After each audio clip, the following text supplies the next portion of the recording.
Hey everyone, good evening. So this is Sagar, your trainer for this automation workshop.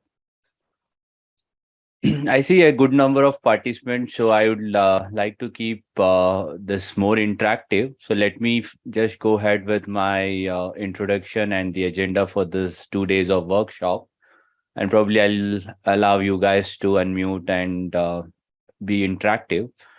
So as you guys know, this would be the network automation webinar. We would be talking about Python, Ansible, API, and Cisco DevNet.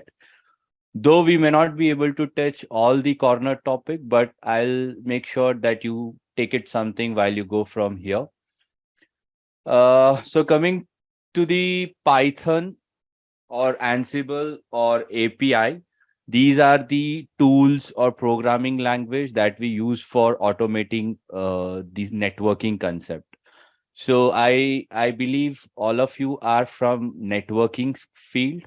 In case if you are from application software game developers, then this course would not be helpful for you. Okay, so this is purely network automation. Irrespective of any networking vendor, could be Cisco, Juniper, FortiGate, Palo, irrespective of vendor. When you automate, you will automate any of the networking component. Okay, so that is the point here. So let a bit about me. I'm your trainer. My name is Sagar Dhawan and I hold CCNP DevNet certification. And I have 10 plus years of industry experience. I've worked with MNCs like Vodafone, Cisco, and the tax like Juniper. And I have expertise in enterprise security, data center, and network automation. So I would be presenting you the automation topic here. And in the whole curriculum of 2 to 3 months, I would discuss the automation on a various tracks. Like I would talk it on the enterprise side, or a security automation, or a data center automation. So I'll be giving you a fair enough examples when we start with the actual batch of 2 to 3 months. I'll also consider example showing you automating a Palo Alto, a FortiGate, Cisco FTD, Cisco router, Cisco switches, SD-WAN. Okay, so these are something which would be uh, what we would be discussing. So for the next 2 days, I'm keeping it simple. Uh, I'm not sure if the audience who are attending this webinar or this workshop are familiar with Python. So I'm keeping it simple. I'll walk through Python examples first, Python automation examples first, and I'll show you some API automation. Okay, so these are two things which I think I can cover up in a good pace because the session are only of 60 minutes. Okay, they are not going to be more than 60 minutes. So I'll cover Python automation today. And in the next class, I will show you some of the API automation, which should give you a fair enough knowledge now. And later on, if you decide to join the 2 to 3 month of my in-depth curriculum, you will also get to know Ansible in depth, Python in depth, API, and Cisco DevNet Associate. So these are the 4 modules that I would cover in the full curriculum package. All right. So to get started, before get started, I'll unmute you guys for 2 to 4 minutes. The expectation from you is to understand if you are already familiar from the uh, Python automation perspective, or Ansible, or any automation that you have done so far, or this is a very first workshop or a very first seminar that you are attending for a network automation. Okay, so this is something which I want to understand. And secondly, I would like to understand from which company you're representing, and are you a security uh, track guy, or you are an enterprise, or you are a CCNA guy, or you're a CCNP. Just two things. Okay, and and the and then we start with the agenda for the day. So let me unmute you guys. So take your turn. Don't make it a fish market. Yeah, guys, you can unmute. There is a button over there to unmute. Hello, Sagar. Yeah, hi, Shubham. Sagar, I have some few questions. Want to know. Actually, I'm a working professional. I have 4 year experience in CCNA and currently working as a NOC engineer in DXC.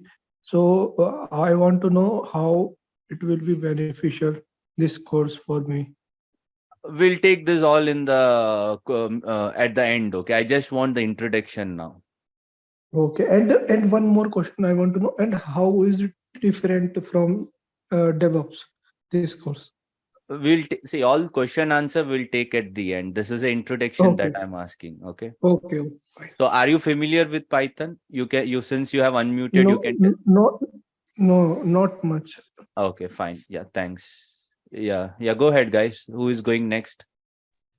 Yeah, when I decide, and yeah, I don't have much exposure on the Python language, though Okay. I started little bit. Okay, Okay. but yeah. So, what are you automating, or are you studying, or you're automating something? I did started a couple of years before. After that, my track got changed. Okay. Okay, but now I again want to start something in this. That's reason I thought to join this class. All right. Okay. So, by the way, what's your number of experience? I have 14 years of experience in network. Okay. Okay. Great. Great. Okay. So, guys, who is going next? Hi, Hello. Should I Sagar. continue? Yeah, go ahead. Yes. Yeah.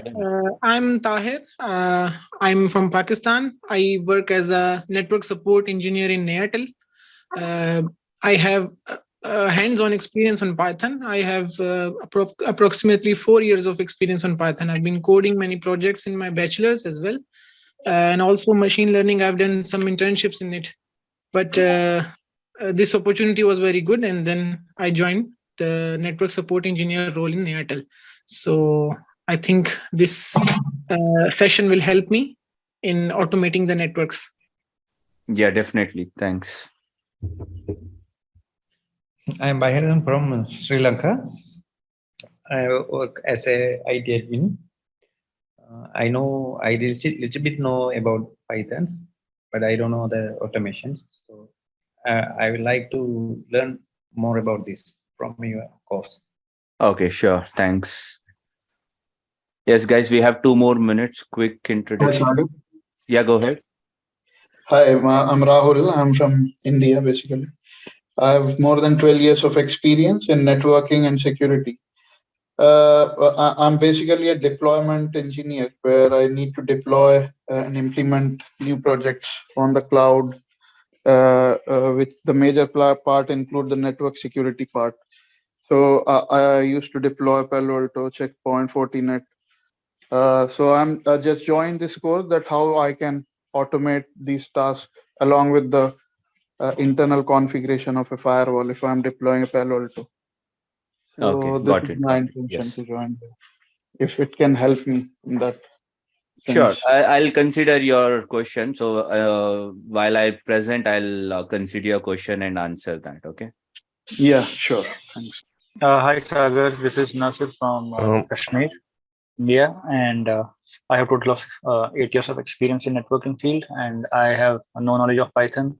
I am learning, or I will be learning Python. So just to make sure that we are ready for the future where everything is moving. Okay. Yes. That's Sure. all. Thank you. Hello. Hi, this is Nasir Kadri speaking. I am in US. Actually, I have a more than 12-year experience of network working as a network engineer, but not that much experience on automation. That's why I just want to hear to learn more. Okay. Thanks. Sure. Just go ahead. Hi. My name is Nakpan Songhai. I'm from Togo in Africa. I have 12 years of experience in network administration, and I typically have skills in on Cisco devices and FortiGate devices. Then I joined this session for a Python learning purpose. I'm let's say, very, very fresh, very new in Python scripting. Thank you. All right. Thanks. Thank you.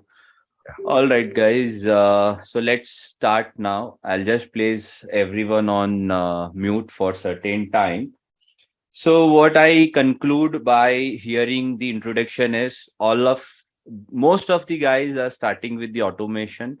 Might be some would have done some sort of automation or some sort of learning in Python, but not beyond Python. I could not hear someone talking Ansible or API. Okay, so looks like this is looks like I need to start from the scratch. So to keep everyone on track, I hope you guys can see my screen. So might be you belong to either of these domain: enterprise, security, DC, service provider. Okay, when I say security, you are covering firewalls. Check your screen, Likit. I think I'm already sharing my screen. Okay.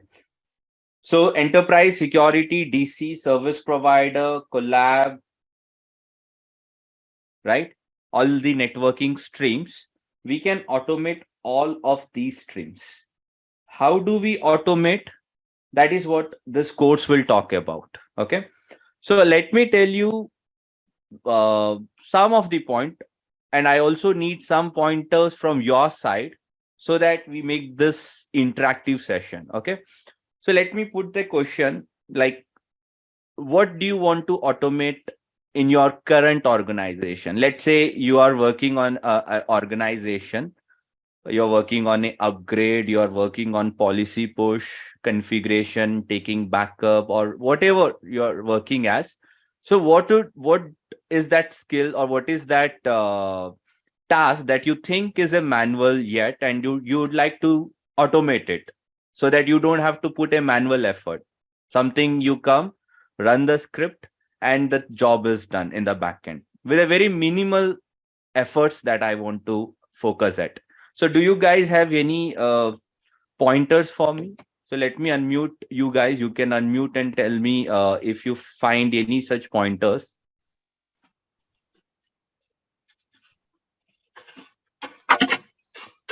Yes, guys. So let's say given you a chance or opportunity, what would you like to automate? I think Shubham, you were talking about your concern now. So you can tell me that concern. Sagar, usually we do login into our devices like Juniper and Cisco and take logs and other details. And generally we do repetition these tasks. So I think this course will be helpful. No, that's fine. I only need the pointers. Taking backup. Okay. So let's say this is one of your traditional method. All right. Thank you. So what is the next thing that you think is still manual effort and you're tired of doing it? Yeah. Sagar, I think we can take the use case for overall software upgrade, starting from the pre-check, the image transfer, a complete and then upgrade, and then post-check, and then comparing. Yeah. Yes, a complete software upgrade process starting from a pre-check. Sorry, not even pre-check. Let's say copying of the iOS file to the directory of a device, pre-checks, configuring the register, configuring the boot variables, going with the write mem, reload. And once the device comes up, you have a post check, and finally the diff check report. So it's also a very huge manual effort where we spend a lot of time. So let's say if we automate this into a single script, right? Thank you. So what is the next traditional method that you would like to automate? Okay, I see on the chat flashing. Flashing is nothing but software upgradation or patch upgradation. So maybe we can consider the bulk, the provisioning of any kind of a configurations on a number of, the routers together in one go. Let's say bulk configuration, right? On multiple devices, thousands of devices in single shot. Yeah. Yes. What else, guys? Deploying a firewall device on the cloud and with basic policy set and basic configuration. Okay, so let me put this way, deploying a new firewalls. Okay. And also let me put it this way, the compliance. I think you're referring to the compliance or standardization of configuration. Exactly. Exactly. And then also, Sagar, we can take some closed loop automation. Some actions like we are taking on some triggering actually. Okay. Let's say event-based monitoring. Yeah, monitoring as well as like taking some actions on the basis of that. Okay. Event-based action. So when you see an interface down, you want to do a unshut, kind of like error disabled interface concept. Yeah, maybe for example, if we have an CRC error on a particular port, right, where we basically increase the metric. Once the metric upgraded, like let's say from 100 to 200 on a particular interface or link, then it goes down CRC errors again 0, and then we reduce the metric again. That kind of a use case. Yes, event-based configuration. All right. Okay. Yeah, I see in the chat CPU optimization. So let me put it this way, CPU and a RAM or the bandwidth monitoring. So in case if there is a trigger, it generate you an Excel with a upward threshold or a below threshold observation. So you can take the rightful action at that part of time. All right, what else do you think we can, or we do a manual task which we can automate? So hi Sagar, this is Chetan. Yeah, hi. So is this training webinar is covering SD-WAN solution also, or what? Yes, that is what I was telling in the introduction, that I'll be showing you the SD-WAN automation too, SD-WAN and the ACI automation too. Okay. Okay. So like why I'm telling this, right? Since like 2 years I am working on SD-WAN solution as a designer, right? So what I found here, like for any client deployment in SD-WAN, right? So there might be 5,000 sites, right? And multiple features template when we are configuring is as same, right? For multiple customer as well. As of now, what we are dealing like I'm talking about Cisco Viptela. So we are managing with single tenant, right? But the concept for multiple feature template is same for multiple customer, right? So how can we automate that thing so that like by shutting one just example? So can you elaborate that things also? Yeah. So see, for that you need to know the API automation. Have you ever thought about REST API automation? Right. Okay, so that is the key there. So we'll talk about that. Let's not get into some more technical that other people start losing their focus. Okay. All right. So yeah, I'll put that definitely in the pointer, that SDN automation. Okay. All right. What else, guys? So shall I put some pointers? Let's say creating of reports. Correct. You might be asked to create a report with the current version, the current bandwidth, the current percentage of CPU, the serial key of the device, or the management IP. That kind of report can also be automated. You don't have to manually log into thousands of devices and copy paste the data. You run a single script and you will have your Excel generated on the other side. It is that simple as that. Okay. So creating of reports. What else? What else can we do?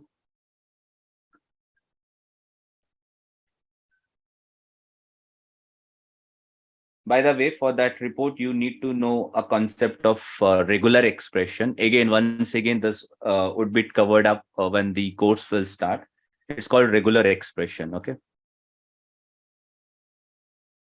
Okay. So Tanvir is talking about the API automation, zone data or modify the data. That is true. So when you have the vendors like SDN or the graphical dashboards, which works on the HTTP protocol, correct? So you can fetch, modify, delete using API concept, application programming interface. So you have two methods, REST API, okay, and another method is a netconf method. So this make use of HTTP, this make use of a SSH protocol. All right, what else? What else can we automate?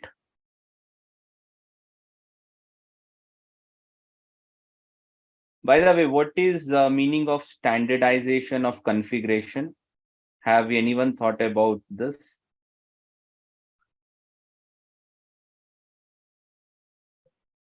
What has automation to do with standardization of config, or we also call as compliance? It's basically audit in the network in terms of, for example, let's say the configuration of ISIS protocol across all the network interfaces should be same. Maybe like, the number of attributes that we're doing configuration on a particular interface within IGP, that should be same for all the routers in a network. Yes, that's exactly right. So see, I'll give you one example. Let's say I have a customer who has thousands of network devices in his premises.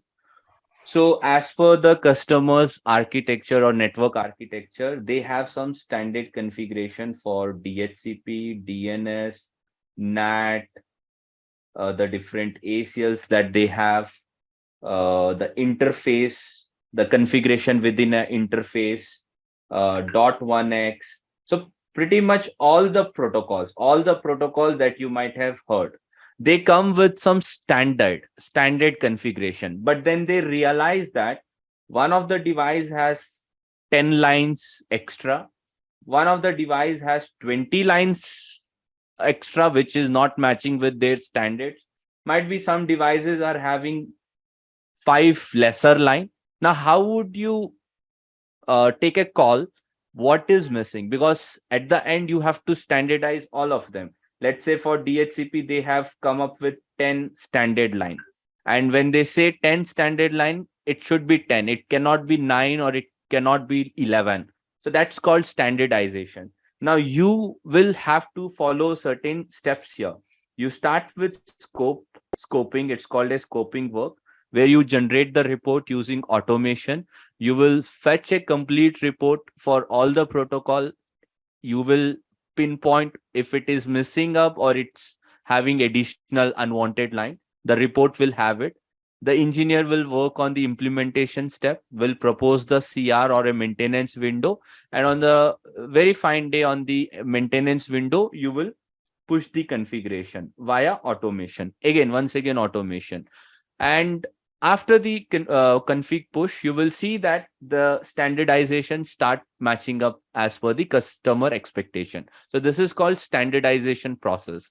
And this used to be a very high scale OpEx, where the multiple engineer used to be involved, the time consumption, the pre and post check validation. This used to be a very big projects earlier, but nowadays this has been scaled down because a lot of works have been cut down.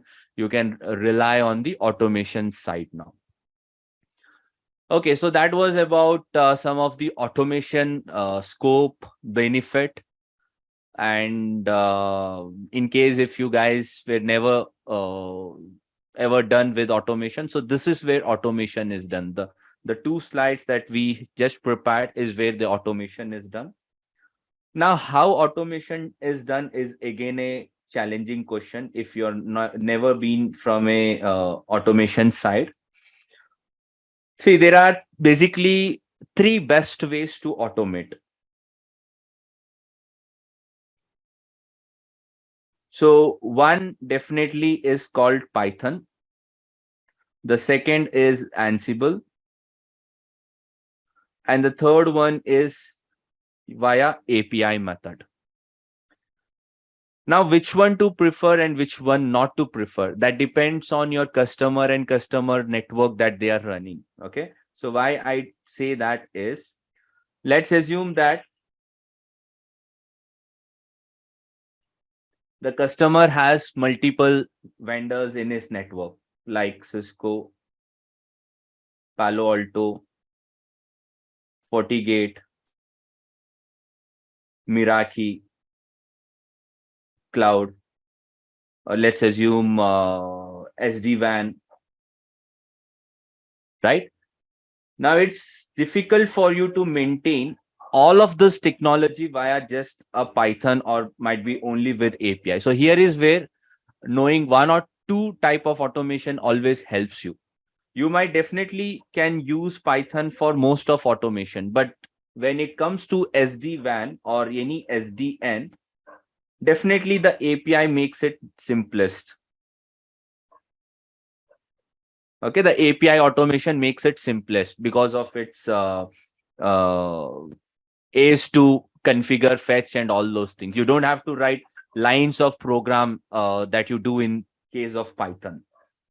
So these are three best ways, which we will discuss one after one in the main curriculum.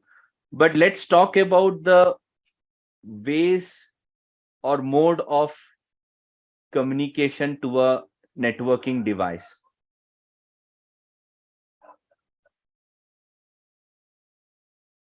So what are the different ways we can talk to a network device? So let me assume a Cisco router. A very simple example, Cisco router. You might already heard about the different ways we can talk to a box. We have SSH protocol or SSH port. We got the Telnet protocol. We have SNMP. And if a device supports HTTP, then definitely we have HTTP as well. Now, Telnet is a plain text protocol, so it's not preferable. SNMP is a UDP protocol, non-reliable protocol. Again, it's not something preferred highly. So the two best ways are SSH and HTTP that we communicate with a network box.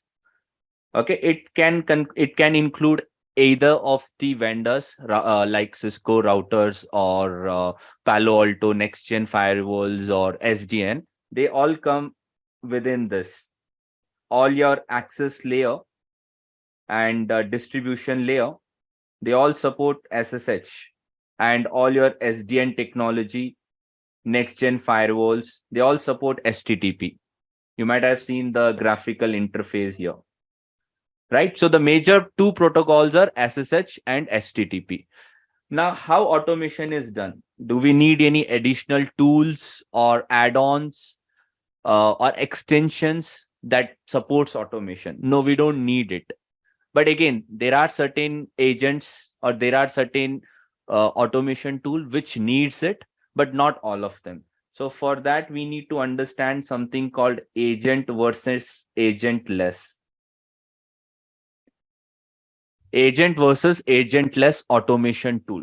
Now, when I say agentless, you have best examples of Python and Ansible. Okay, they are considered as agentless automation. But if you talk about Chef, Puppet, these are considered as agent. Now, I'll tell you the difference between agent and agentless. Let's assume this is your customer, and he has thousands of devices in his premise. You are here working as a remote network engineer, and you connect to his enterprise over on VPN, and then you might take a SSH or you might take the graphical dashboard of it. Now, agent and agentless in the sense, do you install any add-ons in order to automate these devices or in order to get control of those devices? That makes it agent or agentless. If it is agentless, if you're talking about the agentless example, then we do not install any extension. Okay, any extension or any add-ons on this device. Moreover, the customer is not happy or not letting you to install any add-ons because he might think it as a backdoor vulnerabilities in terms of security threat. So he's not happy to have you install any add-ons, right? So in such scenario, these are your friends. For this, you don't need to install any add-ons on the customer devices. But yes, sometimes customer might go with Chef or Puppet sort of automation tool. He has already purchased the license because they have promised the customer to give the Windows support, change Windows support, or the script writing, and a lot of other support. So customer is happy that they are ready, they are willing to pay the money or to take the license from Chef and Puppet. But at one condition, the condition is that Chef and Puppet needs add-ons. That means you need to install some add-ons on each of these devices. If customer is happy, or he know the challenges, or he know what he's doing, then it's not your headache. You have to add add-ons. It's a small file or small extension, KB size, not a big file. You have to install it on this, and that agent will talk to the server that you have deployed on your site. So there will be the communication happening between these, the agent and the server.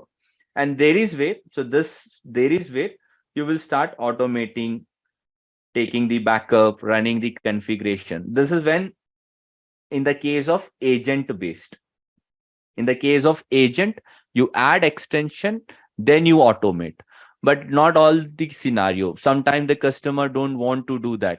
He is not happy with the add-ons. He just say that I am giving you the access over SSH and HTTP. If you can do automation, do it, but don't add any add-ons to me. In that case, Python and Ansible are your friends. Okay. All right. I see one question. Will it support all the vendor? So yes, both will support. This will support all the vendor. Plus this will also support all the vendor. But if you're falling from a corner scenario, then definitely, if you're falling from a corner scenario, very corner or rare herd vendor, then definitely talk to the sales team before concluding with that. Okay. All right. So these are the agent and agentless difference. Now, once again, coming to HTTP and SSH. How do we use SSH and HTTP to automate? And where does this Python or Ansible sit? Do we need to install it inside the device? We keep it outside the device? Then does it has its own server or something? Let me make it very clear. Let's assume you have a Cisco router and you're taking the access of this over on a SSH port. Let's say this is your computer, right? Let me give it an IP, let's say 192.168.1.1, and you are located on 192.168.1.100/24/24, and you're taking it over on the SSH protocol. Now, how automation is done? Where is all these Python and all these sets? Do we need to install on the router? Well, we don't need to install anything on the networking devices. Whatever you want, you do it on your machine or your laptop. Let's say you need to install Python, you will do it here. So Python is acting as a programming language. Now, when you have a programming language, you need to have some compiler. Now, compiler is something where you will start writing your script and you will start testing the script. You will debug, you will compile, you will see if your script is running fine. You need some mode where you can write or you prepare your script, right? So it is called IDE, Integrated Development Environment. So you might have heard of examples like Microsoft Visual Studio. Everyone might have done.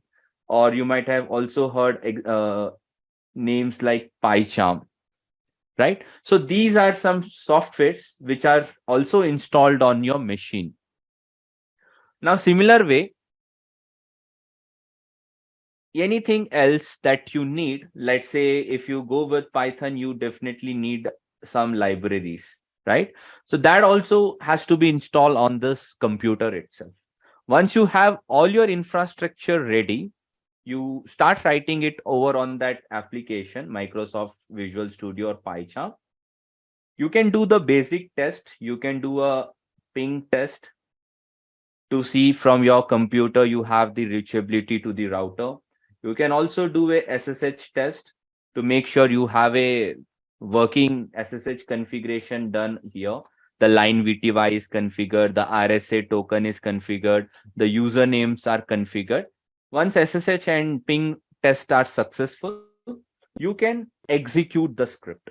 The script will go in this SSH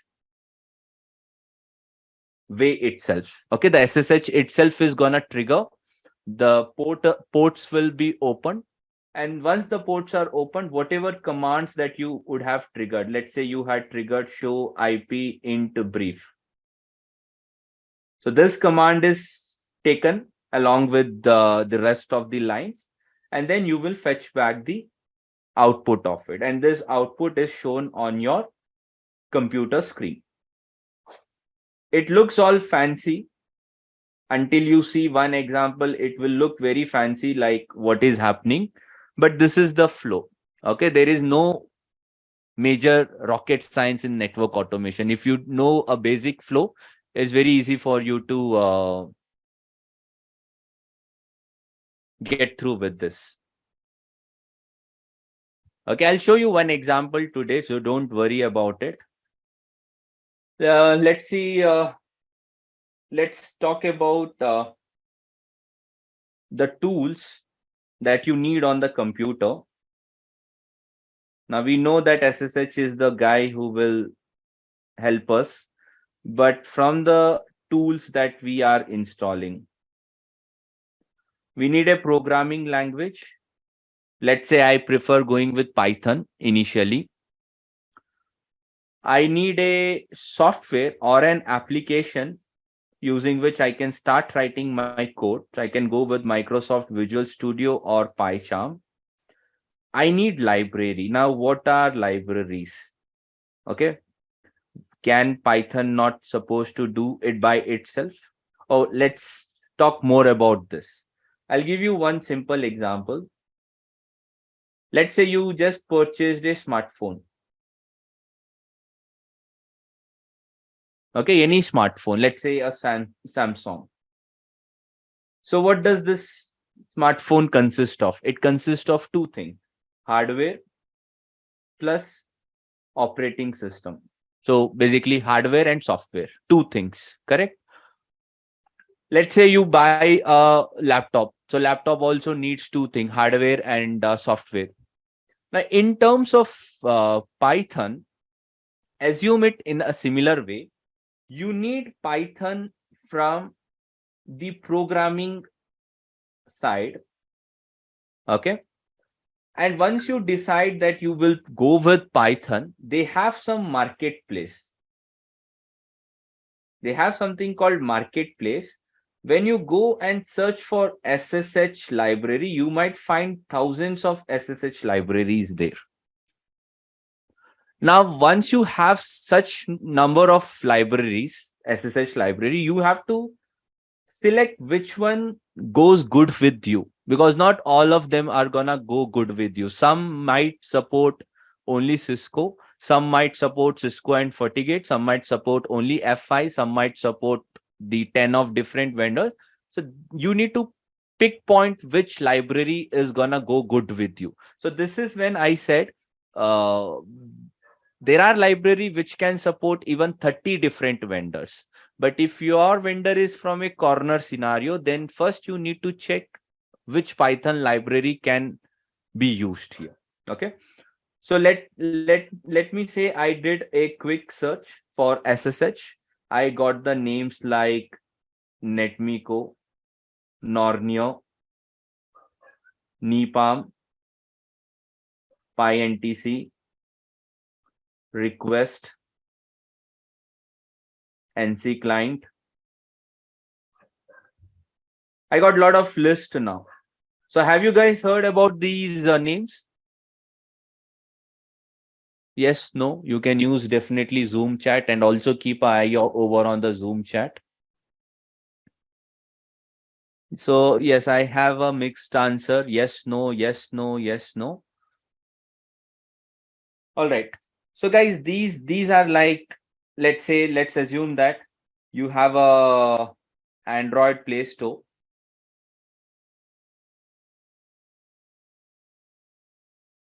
You have an Android Play Store on your mobile. You're fed up with your stock music player. You go and search on the Android Play Store for some cool looking music player.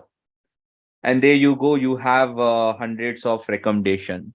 Some are paid, some are free, some are non good looking interface, some have a good interface, right? Now you have to pick point one of them. Let's say you're okay to pay for it. So you pick point one of them and you start using it. Now let's say not all of them want to pay for something like especially like Android scenario. They might go with some of the free, like the second one, which is right. So you will check some comments, you will see the feedback, you will see the UI or the interface, and then you decide what is good with you. Similar way, in the case of Python library, when you type SSH, you will get hundreds of them. You need to know what's your requirement. Your customer need only backup, only configuration, then go with a very easy to adopt kind of libraries. But let's say your customer need Palo Alto, FortiGate, F5, Cisco. Now this basic looking SSH library will not be useful. So in that case, you'll prefer going with something which can accumulate all these of the vendors, right? So libraries are something which you need on top of Python. So I have Python. I have a application and I will make my decision with the library. So let's assume that I go with Netmiko, which most of you guys might have heard. So the plus point about Netmiko is it supports 30 plus multi-vendor. It will support most of the vendors. But is that the end of the library? Is that only the factor which you will check while deciding to go with the SSH library? What do you think? What are the other factors that we should check? Definitely vendor is one of the thing. What else do you think? Have anyone thought about this?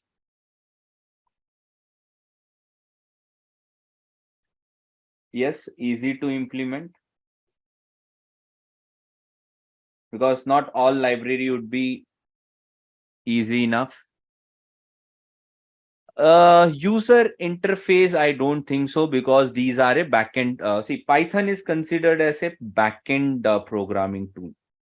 So you deal with Netmiko, you deal with Nornier, or you deal with Nipam. You still have to do it in a backend, that is writing of them. So there is no user interface here. Cost, they are free to use. Okay, these are all open source, free to use. You don't have to make payment for any of these library.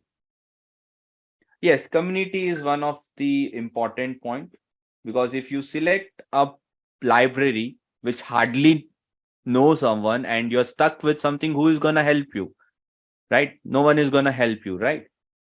All right, I want one important factor, very important factor.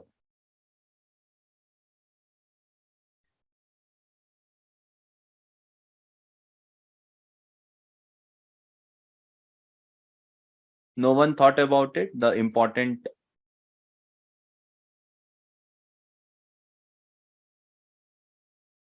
not trust. Okay, speed. Now what do you mean by this speed? let's assume I got 100 routers in my customer premise. I have decided to go with module like NetMiko. Now, how does NetMiko take the connection? How does NetMiko will handle the connection, or how does it take 100 devices and configure? They don't happen parallelly. They happen one after one. That means NetMiko will start a connection first. It will start the script. It will end the script. It will disconnect, and then it will go to the second device. Once again, the process start from start to the end. It will finish off, go to the third device, and then it goes to the, let's say, the final device. This is the process it is following. So let's assume that each device are taking 10 seconds.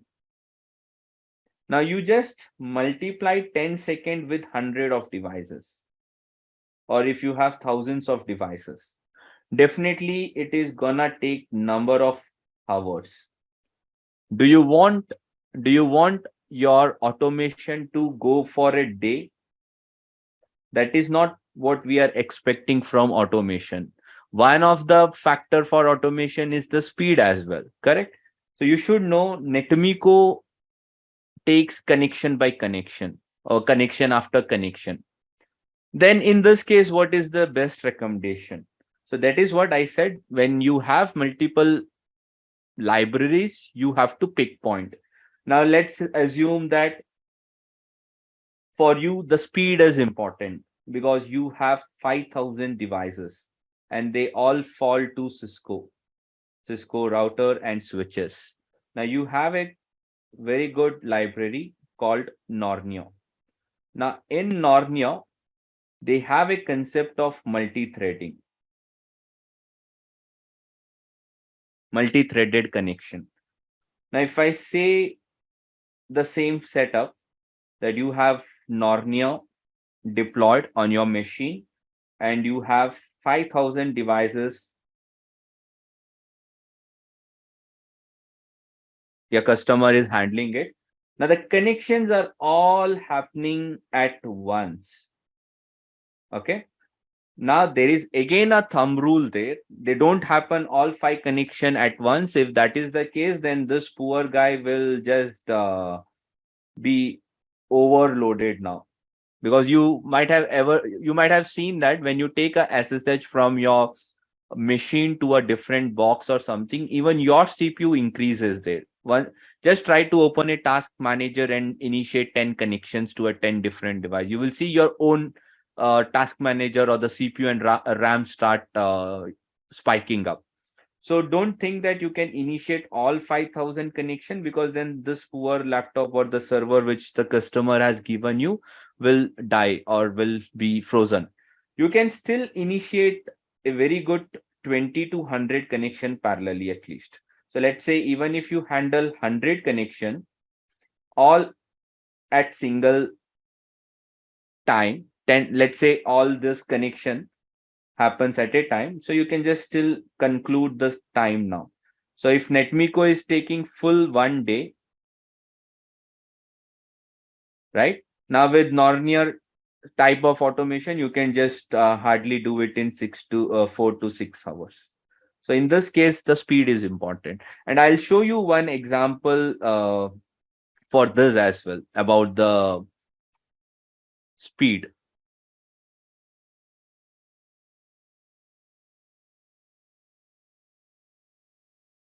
See, I have one question. If DNAC is used, then why we need automation or Python script? First of all, DNAC is not implemented in all the network enterprises. There are customers who are using DNAC, and there are customers who are running the enterprise without DNAC. Second thing, you can also automate the DNAC itself, because what is DNAC? DNAC is one sort of graphical dashboard, right? DNAC is the SD access solution. So similar way, if you know the SD-WAN solution, there is something called vManage. If you know ACI as a data center solution, then you have a EPIC as a controller, right? Or if you talk from next generation firewalls, you have the Cisco's FMC, you have Panorama for Palo Alto, right? These are also centralized solution. So you might think why automation is required. Still automation is required because we cannot go to the dashboard and start pushing the configure or fetch the inventory one after one. If we have some automation or Python script or API automation, I can still manage this controller using the automation. Okay, so that is why automation is everywhere these days, not on only access layer, distribution or core, plus on the next generation firewall, including the software defined solution.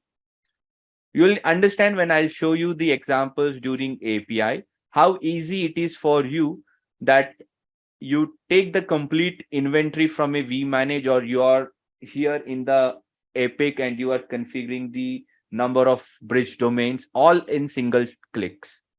I'll also give you one simple example, let's say from a firewall perspective. You have FMC, centralized management, or you have Panorama. If you are writing 10 policies, you still have to do that policy at least once, 10 times on these dashboard, and then you push it. But in the case of automation, you prepare a template, one-time template, and you just push it out. It will go to the Panorama, and Panorama will distribute it all to the individual or the standalone Palo Alto, because this is like one-click solution now. Okay, so that is where the automation comes on top of DNAC, vManage, and Epic, and the next generation scenarios.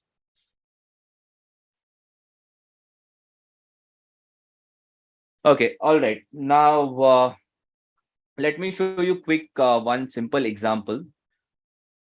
So this is the lab environment which the enrolled student of my automation usually get, and this is one of them.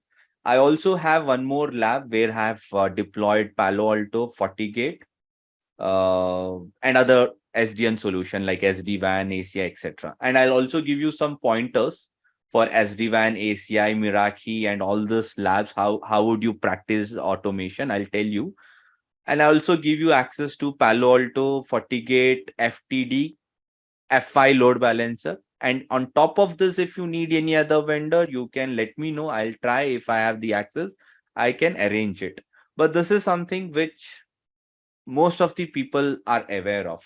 Routers and switches. I don't think someone would deny that. Okay. Now, let's assume that I got one device.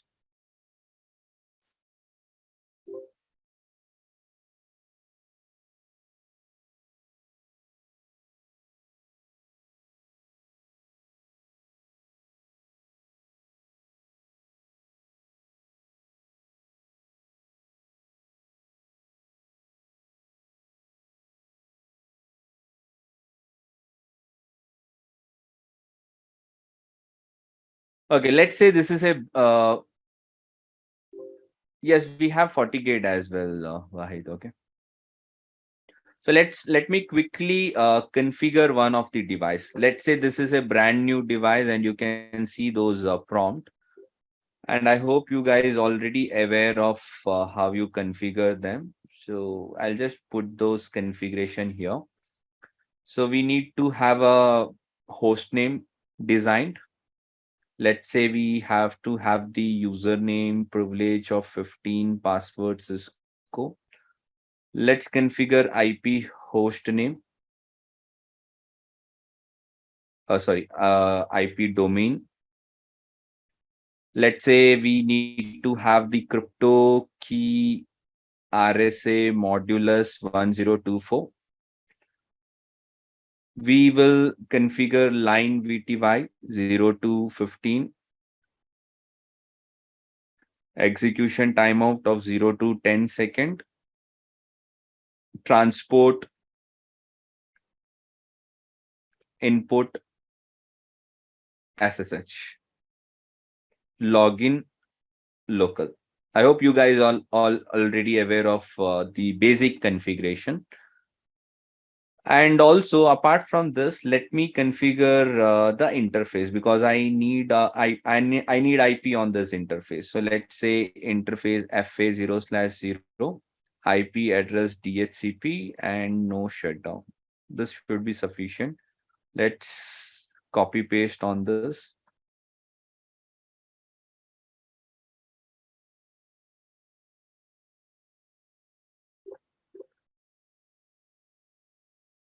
Crypto key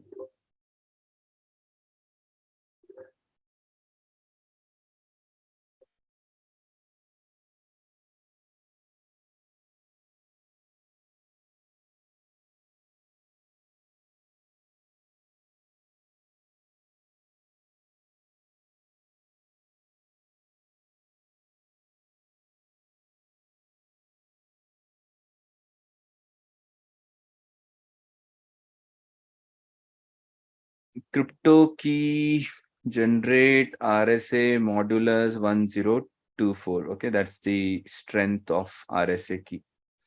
All right, let me write, ma'am.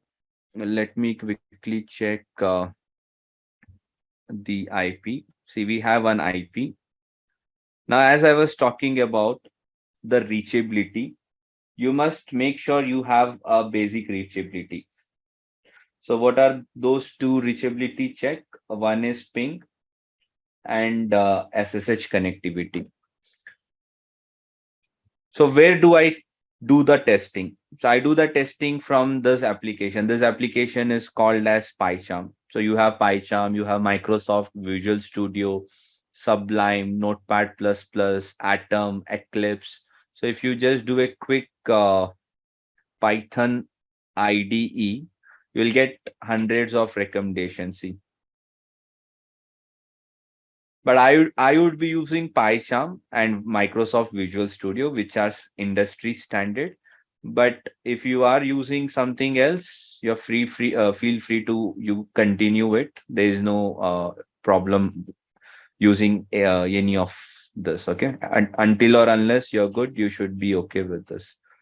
So this is a tool which is installed, and let me create a new script. Let's say example 1, and it's 11 Jan 2023.py.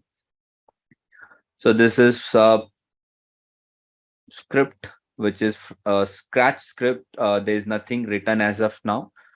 Now, how do I test a ping and SSH? Do you think I will do a ping or SSH and just say like this? No, that is not the way. There is some sort of options here at the very bottom. What you do is just scroll this up.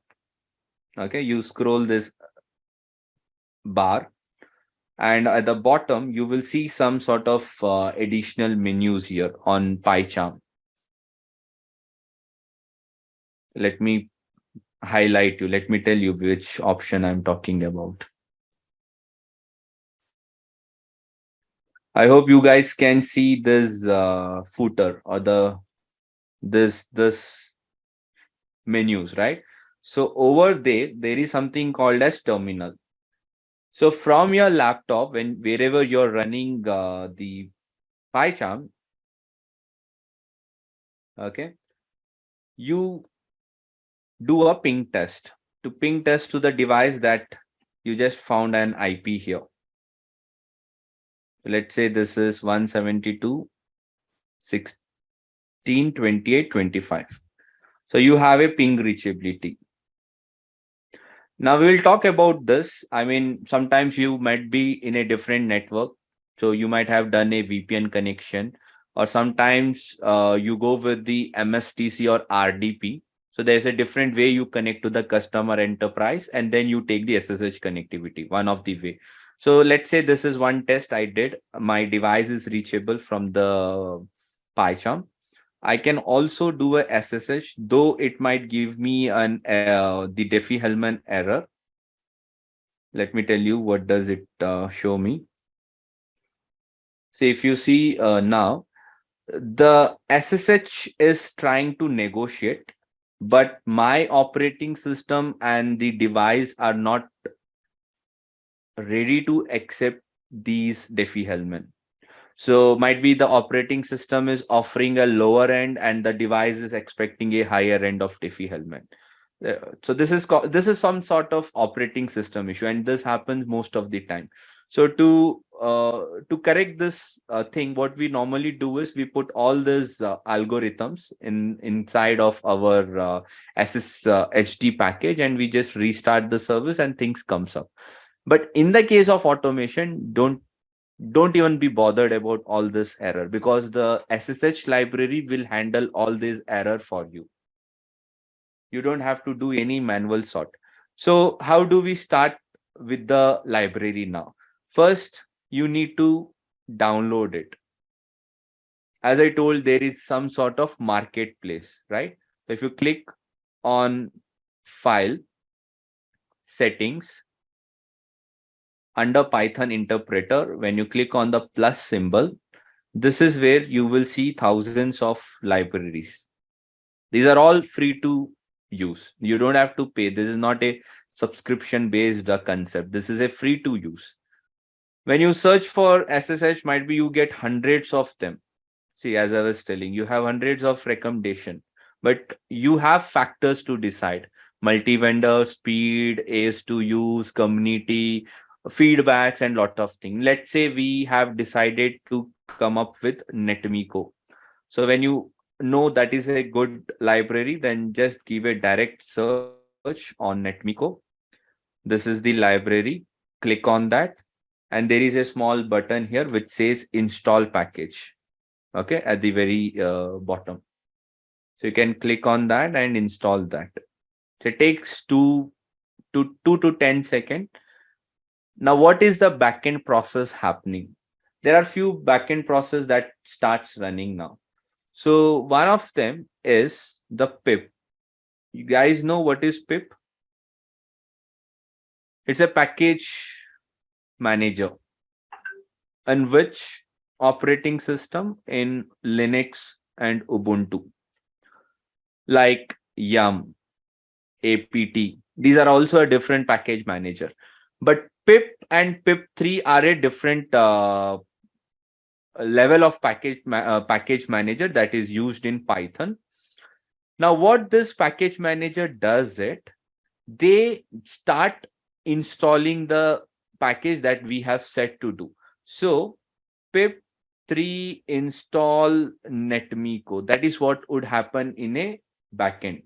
So whatever you did this, that basically start getting converted into this. And now from the cloud is nothing but the GitHub. The package gets locally downloaded onto your machine. Okay, the package which is located in the cloud has been now successfully downloaded locally to your machine. How do you know that it's locally downloaded? There is an option that you can see here. So on the very left hand side, when you click on project, when you scroll extreme bottom, there's something called as external libraries. When you scroll up, there's something called as site package, and within this folder you will see the package like Netmiko or whatever package that you are gonna use in future. They all start getting downloaded locally, one after one, as you proceed with automation. So right now, let's assume I downloaded Netmiko. What happens while in that step is, whatever the dependencies are. So Netmiko might be dependent on Paramiko. Netmiko is dependent on, let's say, some other library. So most of the libraries would have automatically downloaded and would be displayed here. So along with Netmiko, you will see few more dependencies are all downloaded and with you now. So you don't have to install each one yourself. The package manager will do it for you. So that happens in the backend. So what was the source file? From where did this actually got downloaded? So this got downloaded from here, from the GitHub, which is considered as a online cloud or library. So from here, with the help of PyCharm's pip manager or package manager, you have it now downloaded in the offline. Now, if you disconnect and start working on your script, even then it's gonna work because you have that module with you in your local directory. How would you call a package manager inside your script? Do you guys know how do you call this package manager? Because you just downloaded it. You have to call it within your script now.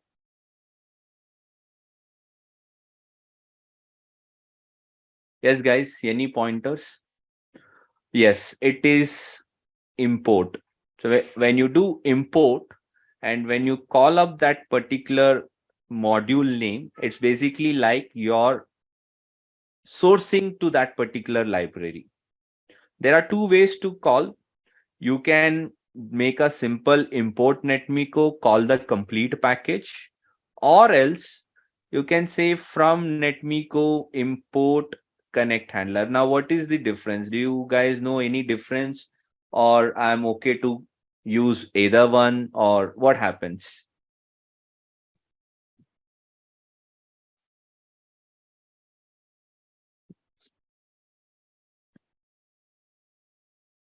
All right, so see guys, I'll tell you, there is hardly any difference. Hardly there would be any difference. But while you write the script, then definitely going with this is more useful. Okay. And calling a complete library versus calling a single function in terms of overhead is not a very significant margin. But yes, if you're running this on a 5,000 device, might be, yes, you might see some significant spike calling a complete package versus calling a single function. But if it is 100, 500,000, it will not even be bothered. That factor is not even bothered. Now, the second factor could be while writing the script.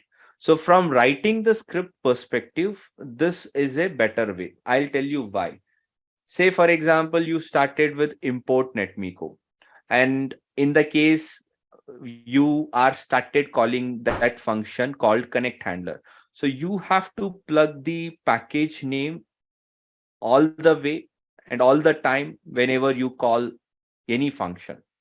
So like netmiko dot connect handler. This would be the way you would be using this. But the same in the case of second scenario, you don't have to recall the library. You can directly or straight away go with this.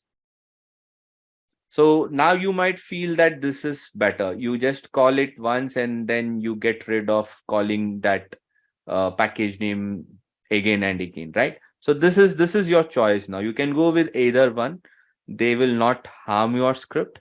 You prefer going with this or you prefer going with this. The ultimate result is you get or you fetch the output of whatever CLI command you're been sending to that, right?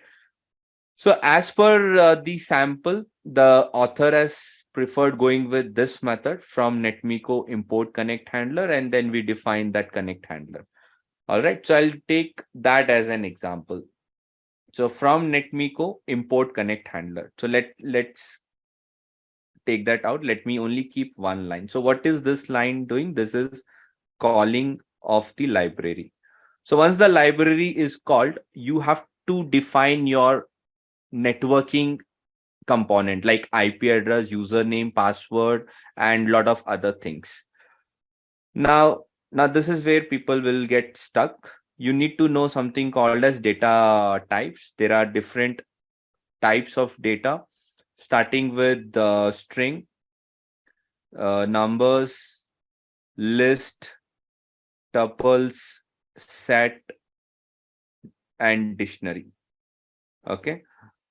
And let me tell you, these are all arrays and or collections of data, and they have various different properties that makes them differ from each other. All right. So for now, to keep it short, I'll take dictionary. The reason is dictionary will have a key value mapping. I can say this is username and I can define the value of it. I will say this is password and I'll define the value of password. I'll say this is IP and then I'll put a IP inside that.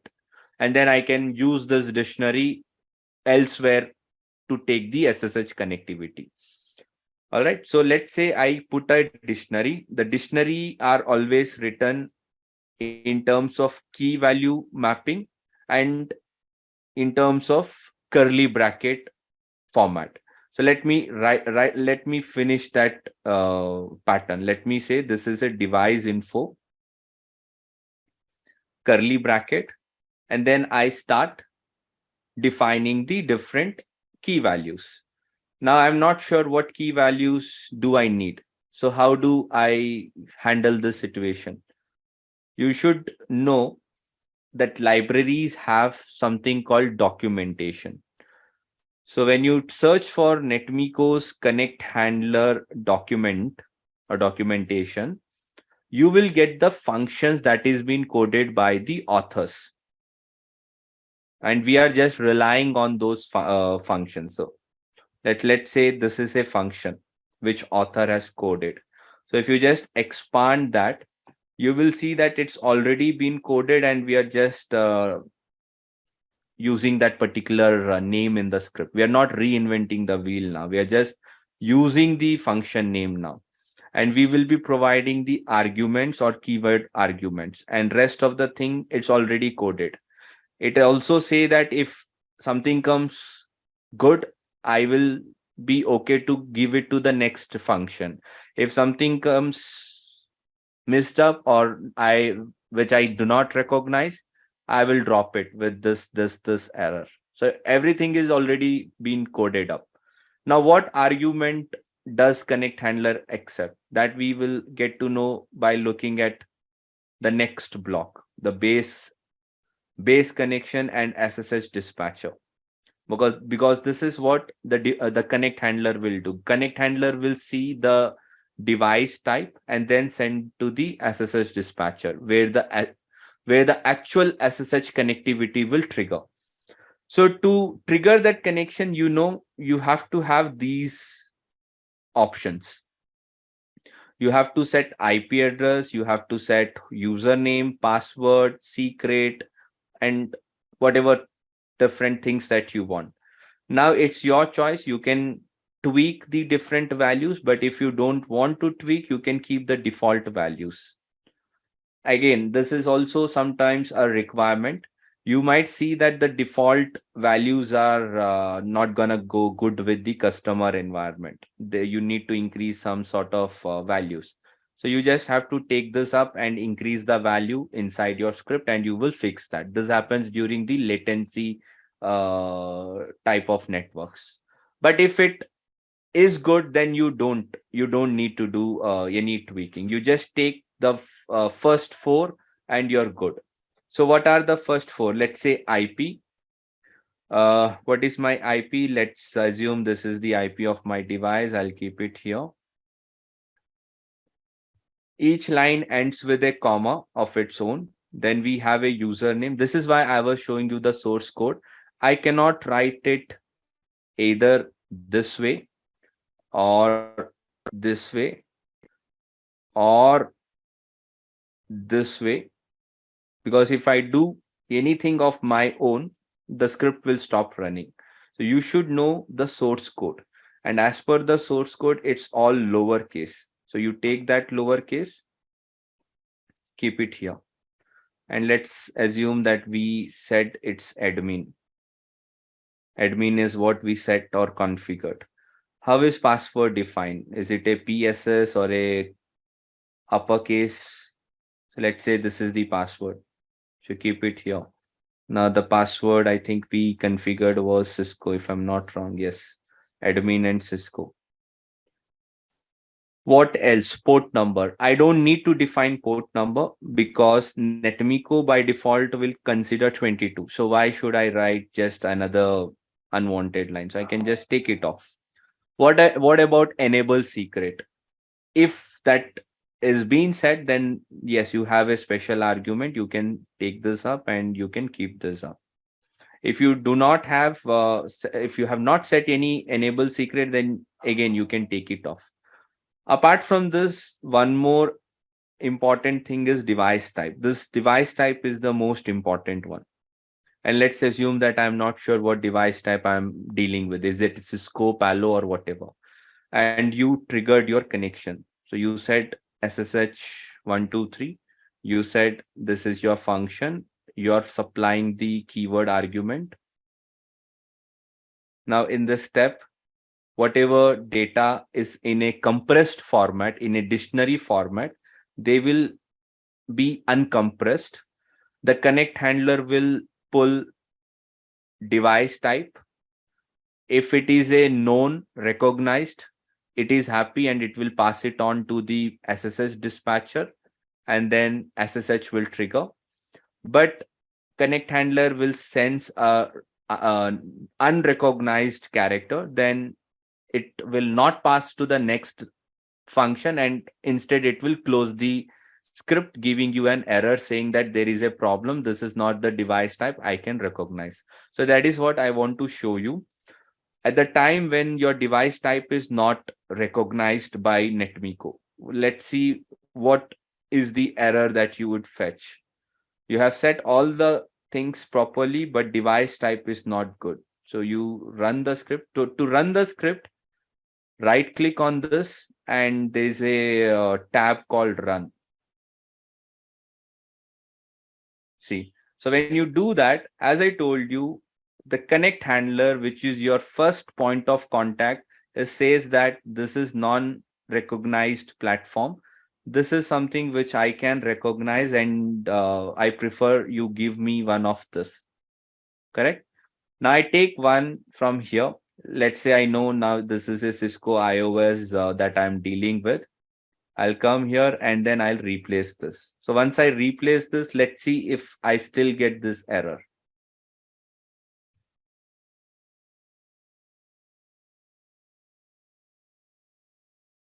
Okay, see now the error has been gone. Now the error is not with respective to the device type, but the error is with respective to might be your username, password, IP, or whatnot.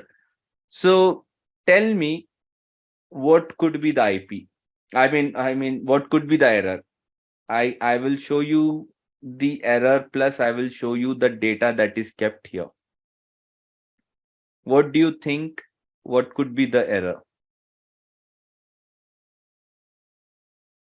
Correct. So there is a problem in this. I have to keep a dot here. Okay. Now let's reinitiate.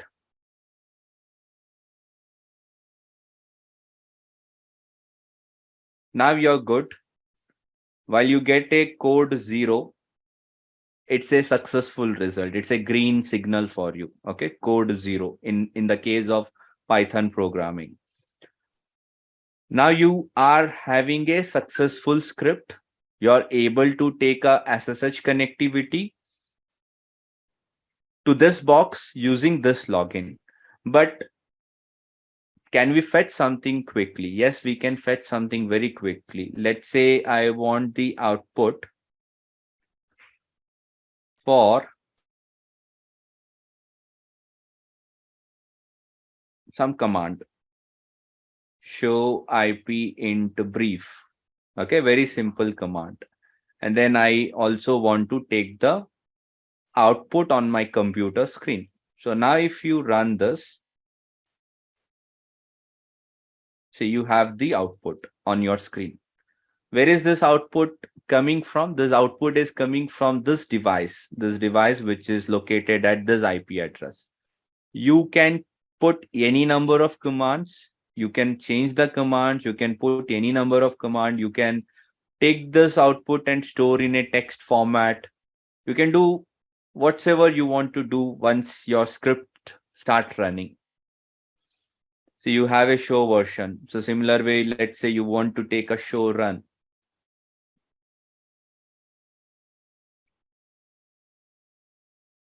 You have a complete show run. It just took fraction of second to get you that.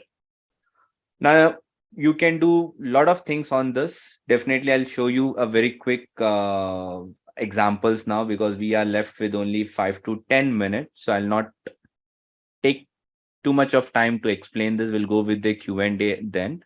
So let's assume that you do not want to reveal your username password. So don't do that. You can just put some input statement, enter the password. Okay. And go with enter the password.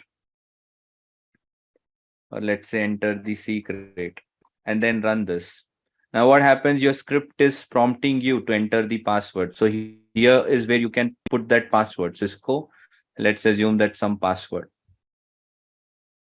And you see, you are able to fetch this. Right now, you can give the script to your junior as well. You don't have to put your own password and then give him along with that. So whoever will execute, he has to put their own respective username and password to get this done. Now, let's say you had multiple devices. So in that case, you can come up with the for loop iterations. Similar way, you wanted to run multiple CLI commands. You can do a for loop iteration because send command will not take more than one command. The send command will only take one single command at a time. So there is also a logic behind this, why it is taking, because we need to read the source code. So let's just hover on the send command. So when you do hover, you see there is a source code automatically. So how is it coming? It's coming because I'm using this standard tools like PyCharm. If you use the Python idle or Notepad some Sublime, then you don't expect all this auto populations and all these things. Okay, this happens only in a professional tools. So when I hover on that on any block, let's say on connect handler or whatever, the documentation automatically start getting fetched up. See, if I do hover on send command, it start fetching me. Now, what I wanted to show is why send command is only gonna handle one command. That is because the author has put it in that way. He said that you can only assign one string at a time. Strings are one piece of data. So I can only keep one piece of data at a time. But that is not the end of the world. You can come up with for loop iteration. You can put all your multi CLI commands in a list pattern and keep all of these.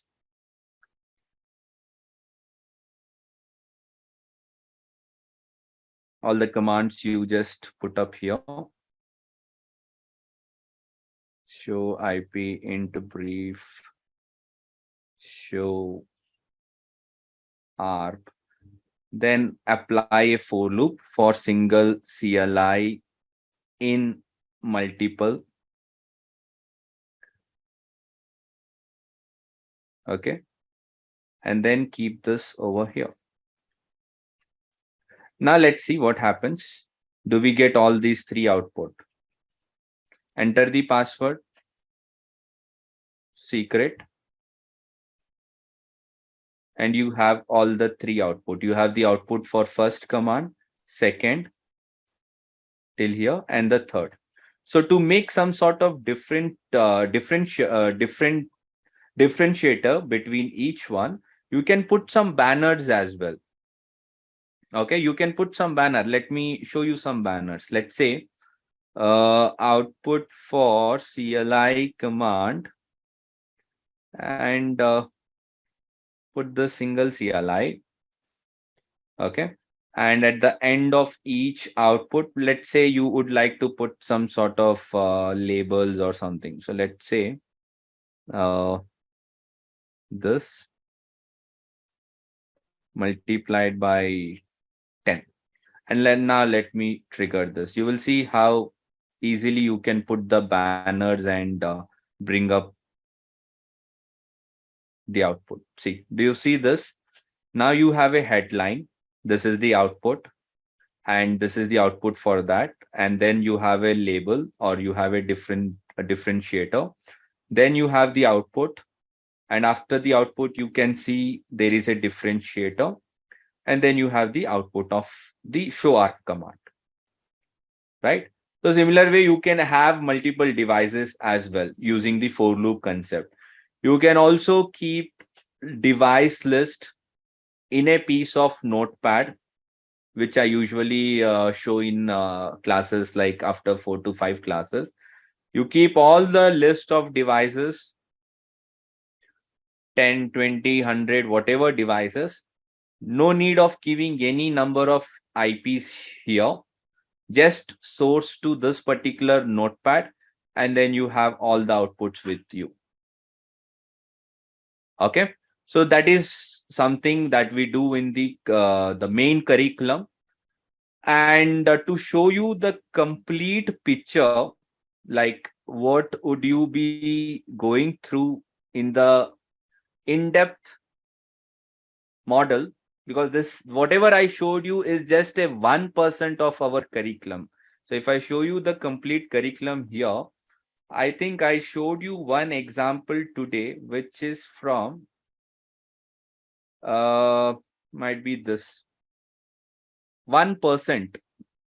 But when I take it from a scratch, we start with Python theory first, because you need to know what is string, data types, for loop, while loop, functions, what is pip, right? Until you know this concept, you cannot start writing a script yourself.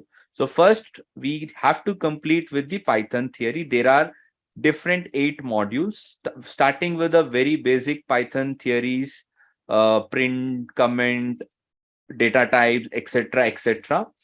Then we start with the NetMiko scripting. All right. Then we start with the NetMiko scripting. And in terms of NetMiko scripting, we start from very basic and go to a very complex scenario as well, like Excel reading, regex, concept of regex, the Google Panda. These are all the modules that we would be covering. So under Python library, I would be going with NetMiko, NEPAM, PyNTC, Paramiko, Scapy, Subprocess, and Norneo. And there would be easy like 50 to 70 different networking scenarios, case studies that we would be discussing. You can just open up these small arrow mark to see what all types of case studies will be discussing in them. And once the Python portion is done, then we go towards the Ansible section. And in the Ansible section, I will touch Ansible, Ansible Galaxy, Ansible Tower, Ansible playbook writing, the conditions, the vault, tags, okay, the complete in and out about Ansible. So which is again a 3 to 4 different modules here. Once the Ansible session is done, we go with the API session. Then it's called REST API, XML API using Postman method. And in this block, I'll be considering more of SDN and next generation as an example, because we need the dashboard now. Now we need dashboard automation. So here is where the DNAC, Meraki, vManage, the Epic controller, the Palo Alto, FortiGate, these concepts should come. So I'll show you how the API call is made. How do you delete using API call? Where are the APIs stored? How do you start with the API? And then finally, we get into the Devnet curriculum. We will touch 200901. It's the associate level. The complete blueprint is put up here. We will touch the Devnet. So from the certification perspective, this is the certification. And from the production perspective, you're already covering Python, Ansible, API in depth, right? And throughout the curriculum of 2 to 3 months, there would be projects given. So let's assume I completed 4 scripts. Then I would give you 1 project. You will start working on yourself. If there is any roadblock, definitely you will take assistance. But this is where I'm trying to make the participant to write the script themselves rather than just coming, sitting on the class and looking at my screen what I write. I would prefer that you start writing your own script. You can come up with your own enterprise issues or something, convert it into a project and start discussing or start submitting. Or if I'm giving some sort of assignment project, then you start working on it and get me the result. So that is what this project is about. I'll give you this link. Go through this. Recording also would be available in some time. So I'll pass on the recording link as well in case you guys are attending this in your work premise or if in case you're traveling. So I'll give you the recording. Tomorrow at the same time, we will meet up for one more time. Might be I'll show you some Palo Alto automation. Will that be okay if tomorrow I'll show you very quick Palo Alto? In case if I have a F5 license, then definitely I'll give you some F5 API examples. Otherwise, I'll try to boot up a Palo Alto and I'll show you a quick policy upload or let's say a quick zone creation. So we'll talk more about the APIs tomorrow, and I'll consider Palo Alto as an example. Okay, so guys, from my side, I'm done. We have 3 to 5 minutes. You guys can unmute and let me know if you have any query, question, and whatsoever. And regarding the pricing and all this thing, my backend team will handle that. So the email ID and the WhatsApp number and the rest details are put up in the Zoom chat. So you can just take a note of it. So or else you can also take a quick snip of this and then call them up or write an email. Yes, guys. So you guys have any doubt? Feel free to unmute yourself. Are you guys able to unmute? Yes, you can unmute. Yes, yes, go ahead, go ahead. Okay, so I have a question here. So the scenario what you explained, just for to run the show run command. So I take an example, like in my requirement, I may be running the same command, and I would need the current version of the software which is or the build which is running on the device, and it's going to run on probably 100 devices or 200 devices in my inventory, and I need to actually have this data exported in the form of some data where the further analysis has to happen. It has to be in the form of a dashboard or some kind of a report where it has to figure out how many devices are actually updated and how many devices are not updated. The code is actually updated or not. So this is one scenario which I'm just giving it. So in those cases, like in the example, you are actually showing it everything on the console. So how do we get those kind of reports? Yes. See, when so this is the answer for you. So this is one Excel which we created in one of the script. So when you once you execute some script, you have created a report with all your serial number, the config register, the uptime of that. Let's say the bandwidth, if whatever you have. So there is a process for that. Okay, so you have to make use of Excel reading modules in that scenario. So can that be exported to us a DB or SQL or wherever it is? Because I'm not going to work on the reports. It might be needed for my dev team or yes, you can import it in any format, right? You can have it in CSV, Excel, or Google Panda, Google Drives, or any format it is. It depends on which library you would be using for doing that job. So for in case of Excel, we will rely on Excel libraries, and then we get converted to Excel format. So if you want a different format, you have to use libraries in that scenario.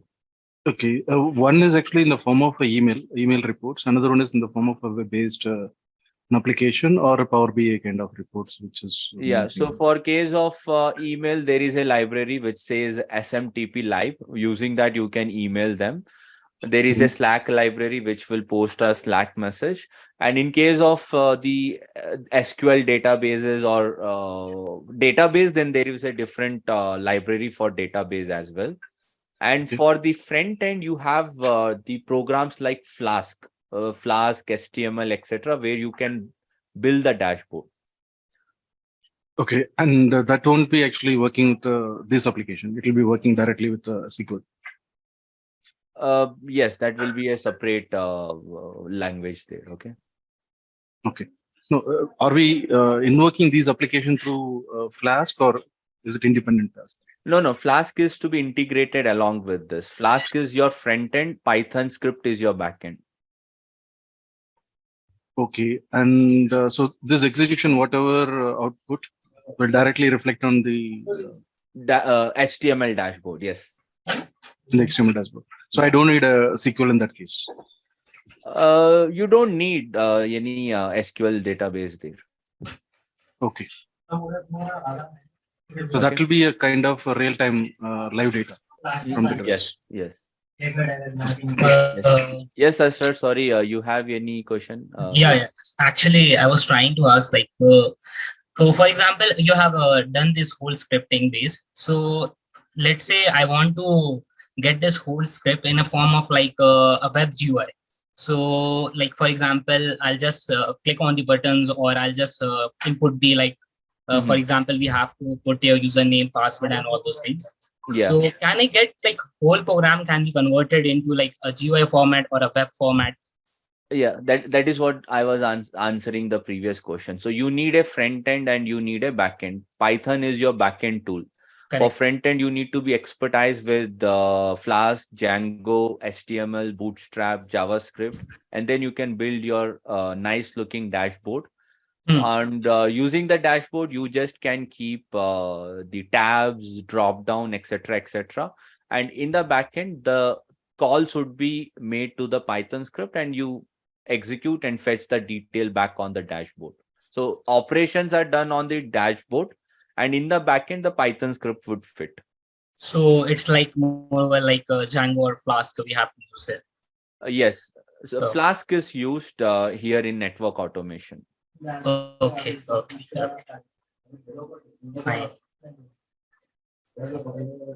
So here, like when you're trying to run the commands, so basically it is running in the like privilege mode of these devices. So it's like depends like how, like where we want to run the device. Is it an interface mode or privilege mode or global config? So like we have different modules for that, or we have to write in our own script. We have to mention that commands as well. No, I'll tell you the key point there. See, we went with a privilege 15. So when we go with the privilege of 15, we basically are a root user. Okay. And in this case, what happens is you automatically bypass the enable mode and get yourself into a user executive mode. Okay. But in case if you logged in as in, let's say, Bob, but that person is not from 15, let's say he's from a privilege 5, anything between 0 to let's say 14. Okay. Now you will land yourself into enable mode. So in this case, you should have written one more line here, something called ssh123.enable. Okay. And what happens in this line is it's gonna take that password from step number 8.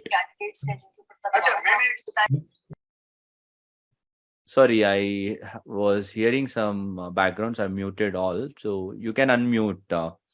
I hope I answered your question. Yeah, I got you. Okay. Fine. Sagar, I have one more question. Yeah. So in case of a deployment scenarios, so if I'm going for a deployment of maybe 15 devices or 20 devices in a day, and if the service account, whatever we have, we are using for deployment, if the password is actually stored somewhere in the vault, maybe in the Azure Vault or in Google Vault or somewhere. So how do I actually integrate those solutions? Because this, what you showed is actually you're just directly asking for the password. So is there any way that automatically I can fetch the information from the vault and use Yes. for the deployment? Yes, everything can be fetchable. Okay, so let's say best example for inventory management like IPAM, who stores the IP address, the username, the inventory example. They themselves has a API access. So if you ever look for your let's say you're storing in Azure GCP, check for their API availabilities. If you get the APIs for those fetch, you can extract the password and username directly. You can put this in your script on the top, and then the bottom you can configure all the rest of the things. So let me show you one example here. So when you go with the IPAM API, you will have hundreds of API. So this API will help you to fetch the data. Okay. Okay, whatever is stored in the cloud or in the inventory management, that can be fetched in the automation script. Okay. Okay. Got it. Yeah. Thank you. How many guys could not get anything from today's lecture, or I mean, at least 20% to 30% that you could understand? How many say no, that they didn't understand even 20%? Anyone who could not understand went on top of your level? Okay.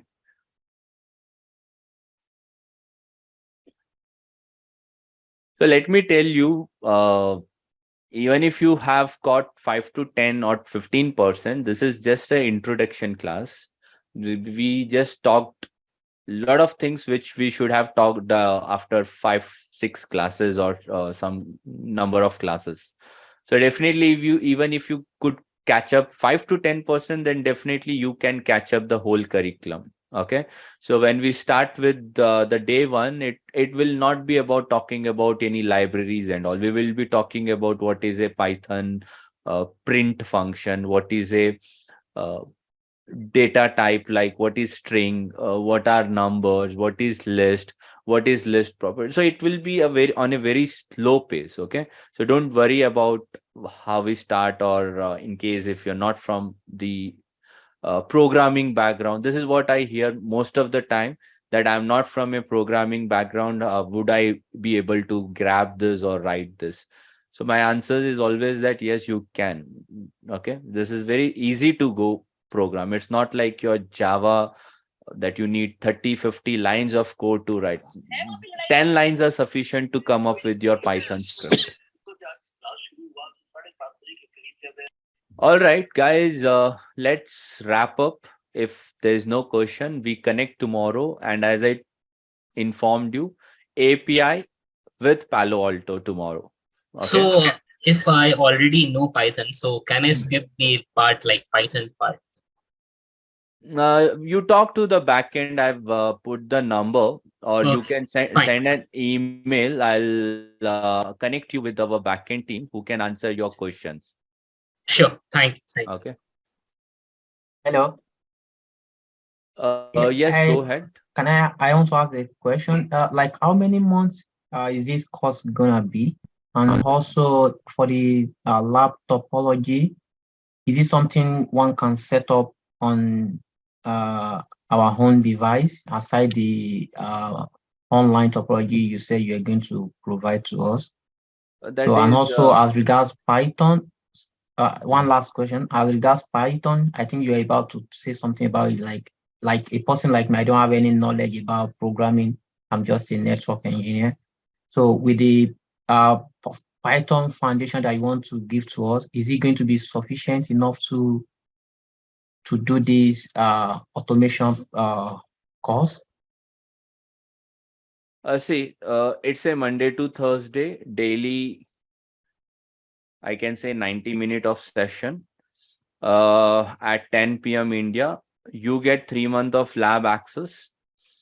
We also give you the home lab setup, but the only consideration point is that you need to have a minimum 16 GB RAM with 4 core CPU.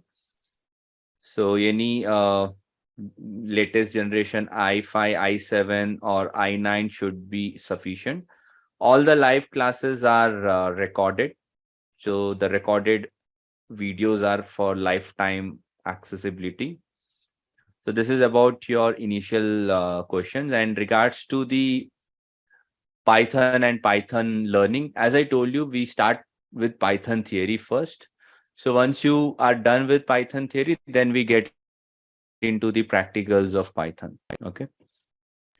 Any classes on weekends too?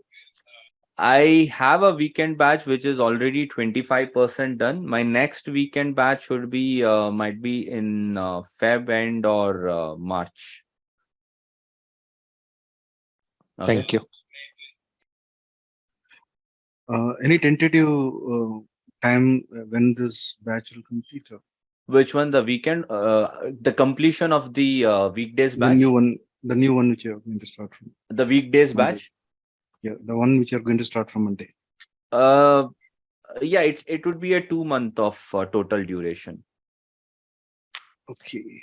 Okay, somewhere I think March, Feb end or March we should be completing with this. Okay. Sagar, Shubham this side. Yeah, go ahead.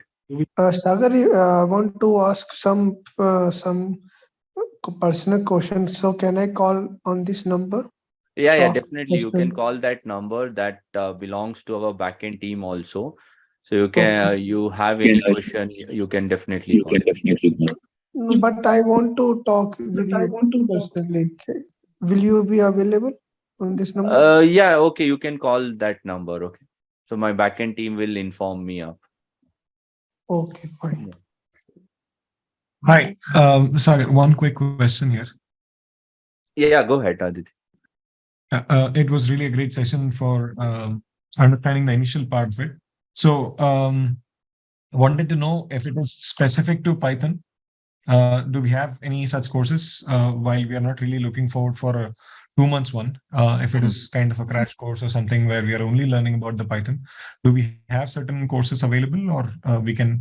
It can be manageable. I mean, it can be manageable. Okay, so if you're only looking for Python, since the Python itself is the first module, so you talk to the backend and they will convey you the appropriate workaround for that. Okay. Sure. And just wanted to know the timing here, because there's certain things coming up ahead for us. So how much timeline it would be only if it is Python? Since you have mentioned this is 2 months of time. Yeah, Python, I think close to 1 month or less. So 1 month or less. All right. Okay. Thank you so much for that. Sagar, is this a expert level course, or can we do on intermediate level?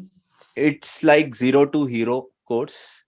Okay. So basic to advanced course. Because I have a 4-year experience, so should I go with this or some CCNP security or something other course like that? Okay, see, now these are like career guidance type of questions, so I'll take it away offline. Okay. That's why I'm saying to call you. Okay.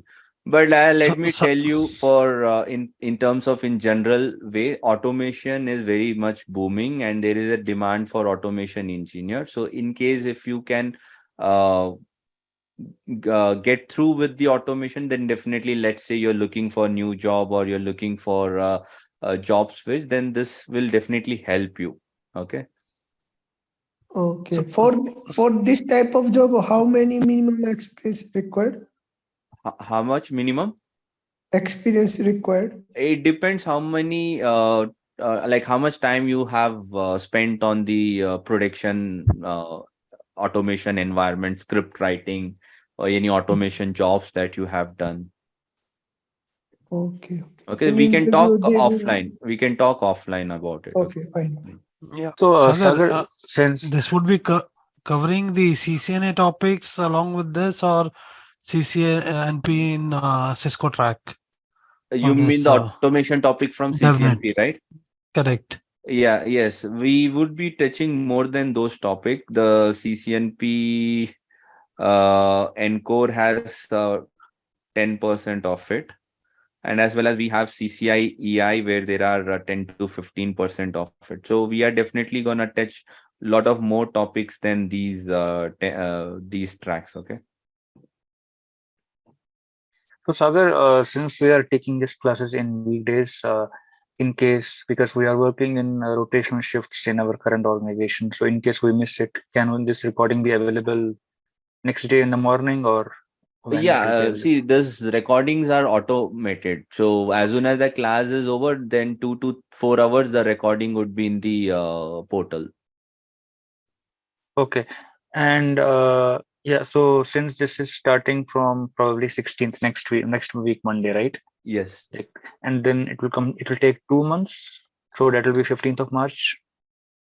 Kind of, or less than 2 months, because since we are catching up daily, so I have just put the maximum here. It can also wrap up in 1.2 or 1.5 month also. Yeah, I just have because given you a maximum deadline here. Okay, and it will cover your Python basics and then Python, Ansible, Cisco, Devnet, and API, everything? Yes, all the 4 modules. Okay, thank you so much. Okay.